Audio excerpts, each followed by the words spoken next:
We're on the air. Everybody, welcome in. Thank you for the lovely applause. This is the Ugly Troof. Evan, Joe, we're here. Howdy, everybody. What a wonderful day to be listening to the Ugly Troof because we have a very important conversation on what not to do at a job interview. What not to do. Now, I will say, I don't know about you, I am an excellent interviewer. There's never been an interview that I did not get the job. So I can't say the same for me. I'm a great interviewer. If I could get in front of someone's face, 99% of the time I can get a job. But I did have one interview that went south on me. Okay. When I was very young. Okay. And I learned a lot from it. Right. And it helped me out in future interviews for sure. This will be some good unsolicited advice. Before we jump into it, be sure to follow us at the Ugly Troofs. Mr. Big Ass over here, he's got our handle. He's got everything you need to know. Look for him. Look for the logo. And what are you drinking? It looks girly. Hey, man. I mean, what kind of judgment is that? My God. This actually is, I like to call this drink the Grimace. And for those of you who are too young to know who Grimace ran with Ronnie McDonagh and his pack, Hamburglar, all those boys. And the reason I named it the Grimace is because, if you know anything about Grimace, there was no way he was ever picking up a woman. And so I thought, you know what, why not name a drink after the poor guy? I mean, he's earned it, I mean, the Hamburglar, he's a bad boy. All the girls want the bad boys. Ronnie McDonagh, he had all the cash and girls are going to flock to him. What did Grimace have? He was just kind of a purple blob. So Grimace, if you're out there, this one's to you. Oh, and if you want to know what it is, I'm going to say they didn't tell us much about what it actually is. It's vodka. Well, I've had a few of these. It's vodka water with a Crystal Light packet in it because I'm on keto and I'm trying to watch my carbs. So there you go. And it's delicious, by the way. Very nice. Very nice. Very nice. It is delicious. I've had it before. It looks girly and it may be classified as girly. But here's a piece of unsolicited advice for everybody. Yeah. Girly drinks, sometimes they're the way to go. Have no shame. Amen. And that's not the topic for today, but it's a piece of unsolicited advice. For sure. Nothing wrong with a girly drink. So, Mr. Master Interviewer, Wise Elder, we can start on with you.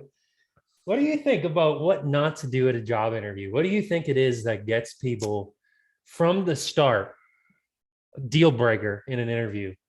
You're not getting hired. I used to think this was true, but I still, to a certain degree, think it's true. I think it really matters what you wear. When you walk into an interview, are you dressed appropriately? I've been in some interviews lately where, the interviewees come in a pair of sweats or a t-shirt. And it's like, you know what, at least give me the illusion that you care about this job or that you want this job.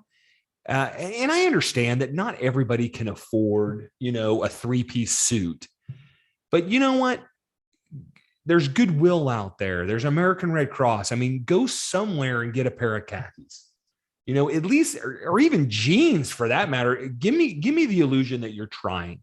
I will say the level of formal wear is coming down significantly just in terms of what's acceptable. Like into the standard of acceptability is much lower than it used to be. So I think that's where it's coming from. For sure. Yeah.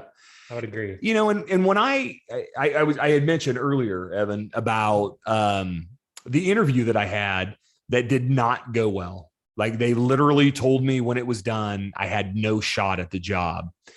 And it was unfortunate because one of my good friends, his stepmom, got me the interview. And I'll never forget this. It was with Southwestern Bell. That dates me a little bit because they don't even exist anymore. But it was selling phone books. And I really wanted the job. I wanted to get in there and show them what I was worth. And so I went in there, guns a-blazing, telling them, I didn't care about customer service. Sales. Let's drive the bottom line, blah, blah, blah. And come to find out that is not what people want to hear. People want to hear about customer service. They want to hear about how you're going to take care of the customer and how retention is so important. And it was a very, very, very important lesson that I learned. And moving forward in my life, it helped me tremendously because I never made that mistake again. So that was one of the things that I learned from that. There's a lot of other things. Is there anything you've ever experienced where you said something in an interview and you immediately thought to yourself, I shouldn't have said that? Oh man. As I said earlier, I think I said there's never been an interview where I didn't get the job, but I would say my biggest slip ups, what I've learned is don't speak too much. Don't ramble. Don't go on longer than you feel like you need to go on. Because if anything, if you say something and you're precise and you're confident and you're really assertive and like knowledgeable in what you're saying, if they want to know more, they'll ask more questions. They'll ask a follow-up question. If you start rambling on and you start getting into nonsense, then it actually dilutes your overall answer. It actually takes away from what you want to say.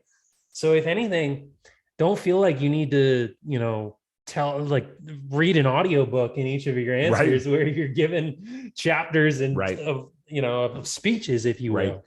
And you don't really need to tell them any more than they need to know. Exactly. Don't expand on something that could potentially hurt you. Just tell them what they ask and be done with it. One of the other things that you and I had kind of discussed this before the show was when somebody comes in and they badmouth a previous employer. Oh yeah. Man, that is a red flag. Don't ever do that. If you guys are out there and you're listening, trust us on this. Take this piece of advice. Never, I don't care how much you dislike them. Never bash them. This is how you would speak in a respectful manner. Me and my previous company, we had differences and challenges that we were unfortunately we're unable to work through, and it was very much a learning experience. So so you can say something like that, but don't go on like, oh, my boss was a dick, I'm gonna start talking about all the faults of the company. You don't get into that. You got to be very courteous and professional. He's getting ready to run for politics, folks. I mean, he's got it made. Speak like a politician when you are in a job interview. That's a great piece of advice. Seriously. And look, there are going to be situations where you might have to tell a little white lie. But just make sure if you do that, and I'm not a huge proponent of lying because eventually it's going to come back to bite you. But, there might be a situation where you might have to tell a little white lie, but just make sure that it's not going to come back to haunt you. Don't write that you're fluent in Spanish on your application, because then they're going to put you in the translations department. If you're going to show up day one, hola, ¿cómo estás? And you're going to say, shit, I don't know. And if you've been in the state pen for 20 years, you're probably going to want to tell the truth about that. It's probably going to come up. But again, it was a learning experience. I experienced lots of personal growth at my time in the penitentiary. I was the most efficient license plate maker in the pen. Yes. Let me tell you, I taught the other prison mates. That's Just right. be honest and make everything that's on there a positive somehow. Like every experience that you bring up, put it in a positive light. Yes. Because you can frame it as a positive experience. Yeah.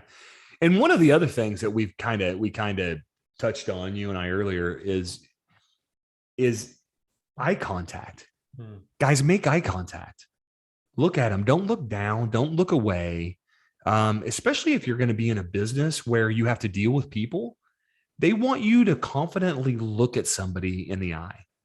And if you can't do that in an interview, you're a sinking ship, man, because there's no way they're going to bring you on to deal with their client base if you can't look at them. So I think eye contact is another thing that you really, really have to focus on. Yeah, no, absolutely. Look somebody in the eye, speak confidently, be personable. Just, and the other person you're interviewing with is a human.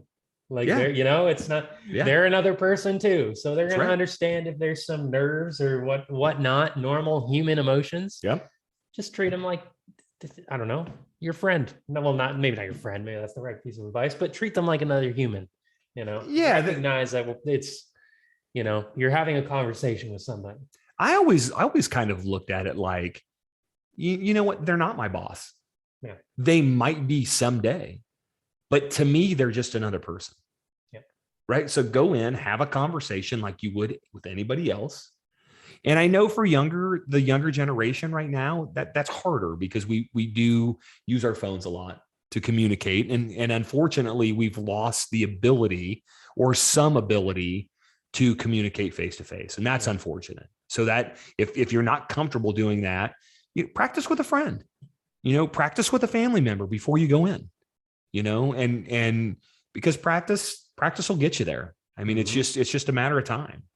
So if you can do those things, and I will say, I would suggest against walking in and lighting up a smoke,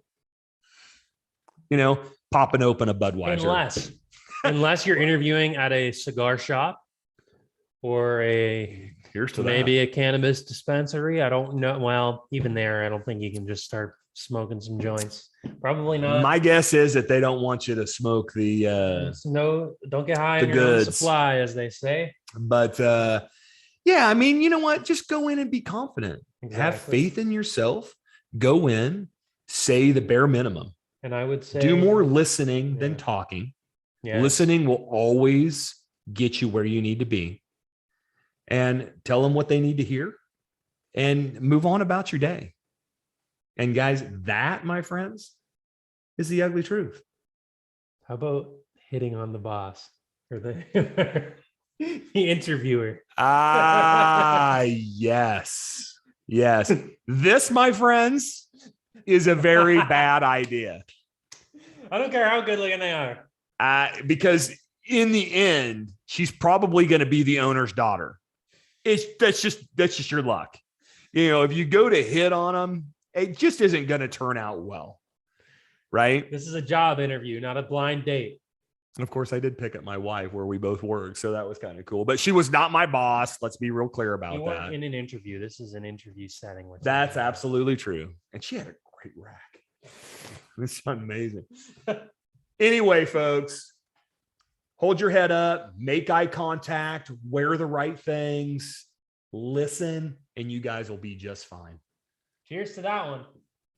Here's to next time. I also have a girly drink, but that's okay. It is a girly drink. And you made me explain mine. I didn't make you explain yours, but until next time, everybody.